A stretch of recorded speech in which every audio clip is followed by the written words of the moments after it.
Keeping up with our motto, let learning be a joy and teaching a pleasure. Here we are with a remote teaching and learning process to bridge the gap. Happy learning, students. A very warm welcome to all the dear kids. Standard 5, Subject EVS 1, Lesson number 16, Topic Water. We all know water is one of the important and basic need of all living things on the earth. Students, today we are going to learn one of the major component, that is water, and what are the ill effects of water pollution. But before that, let us understand what is water pollution. Addition of other impurities like pesticides, soil, stone, chemicals and garbage to the water is called water pollution.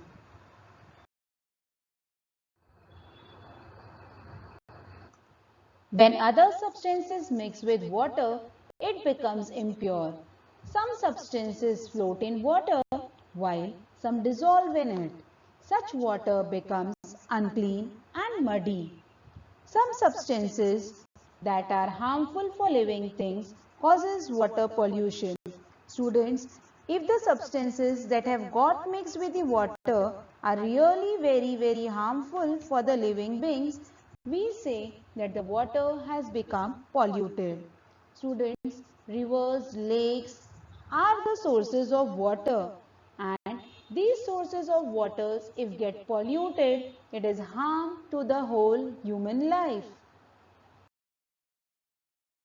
We all know that water, when becomes polluted, it cannot be used. So this kind of water, how can it be disposed of? How we have to dispose the waste water? Let us see. The wastewater from the cities as well as the villages is collected from each household and let into a water body or any other convenient location. Students, as we know, the wastewater from the residential buildings, residential means the area where people reside or stay, that area is called as residential area, as well as from factories and industries, contains many kinds of impurities. So this impure water from factories and industries is also released into the same water body. Students, as we know, there are lots of impurities in the water. So some impurities are in dissolved form while some are not.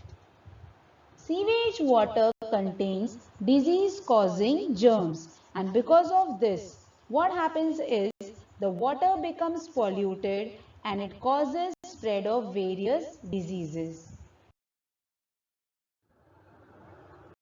Industrial wastewater has poisonous substances which causes dangerous pollution, and hence it is very much compulsory for the owner of the factory to treat the water before letting it out into a water body. Treat means to purify the water at a certain extent and then only allow it to flow into the water sources.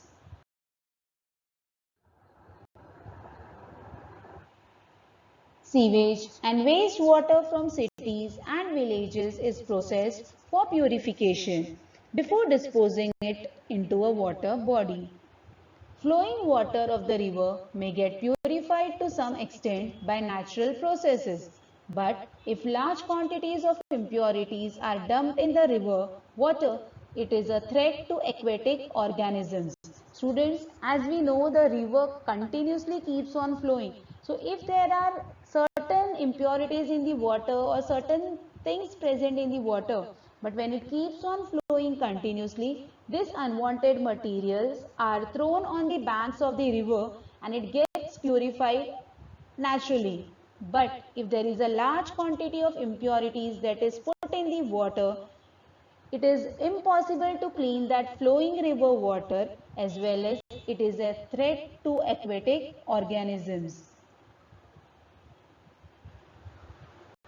Due to polluted water, the level of dissolved oxygen decreases and the natural purification processes cannot take place. Before supplying water to the cities and towns, it needs to be purified. Let us now understand the water purification processes at the water works. Water works is a place where the water is collected and purified before it reaches to each and every house. Let us see what are the few methods that is used at the water works. The first process is the process of settling. Students, in this process, the water from the water source is allowed to stand in a large tanks as it is shown in the picture. It is collected in one particular area and then alum is also used to help the process of settling. The next is filtration.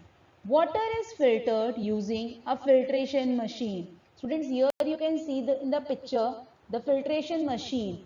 It is filtering the water and then it is supplying to our homes.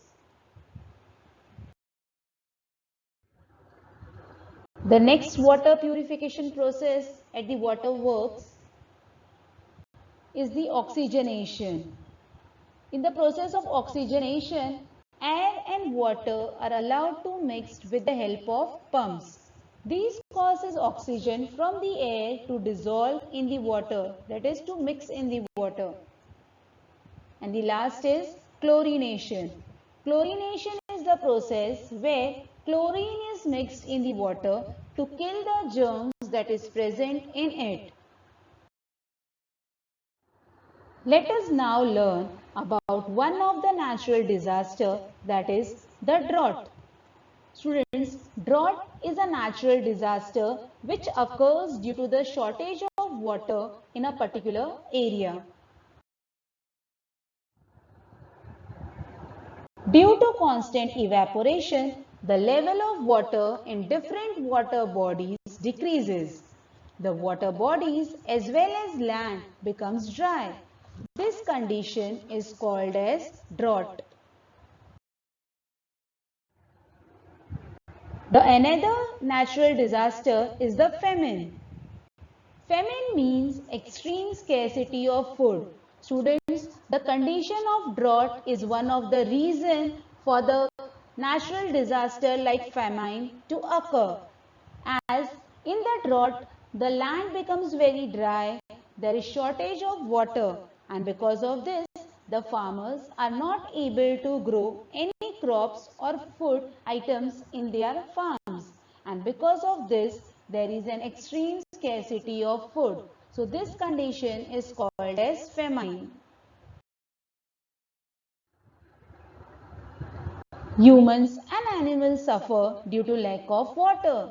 Agricultural activities cannot be undertaken. This condition is called as famine.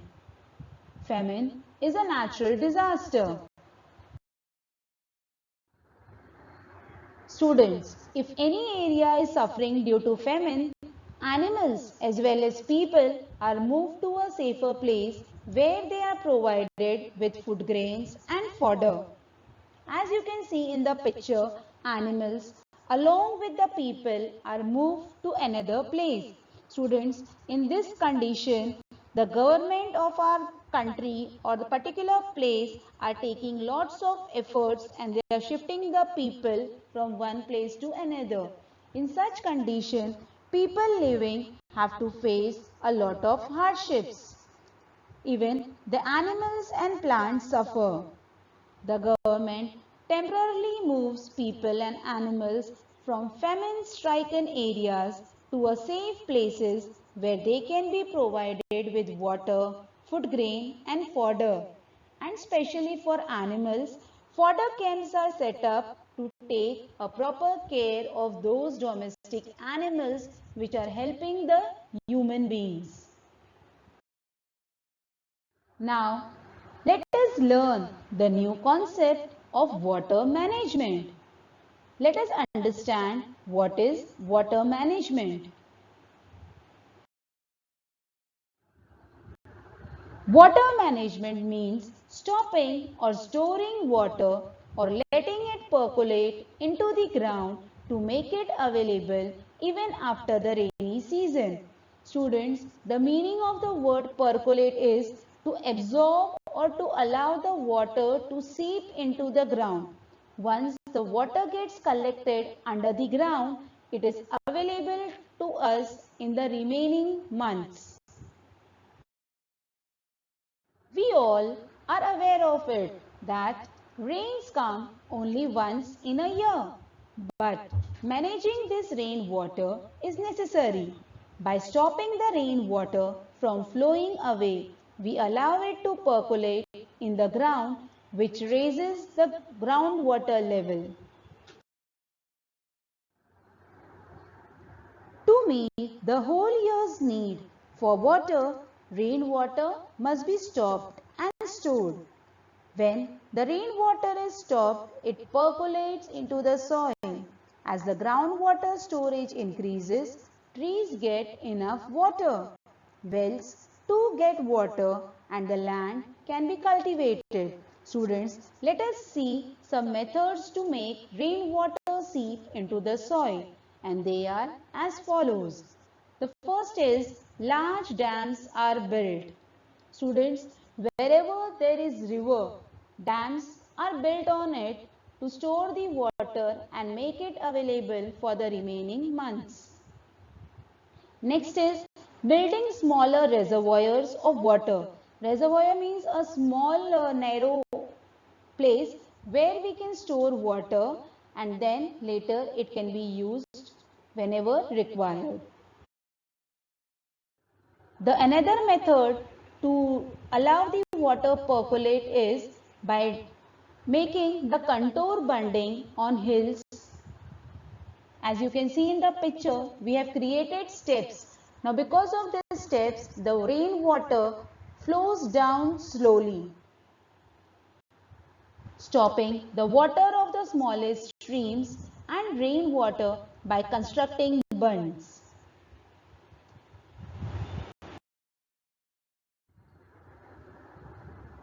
The another method is by making the wells dug in the river beds to allow water to collect in them, as shown in the picture. Rainwater falling on the roofs to be collected by pipes into a large tanks.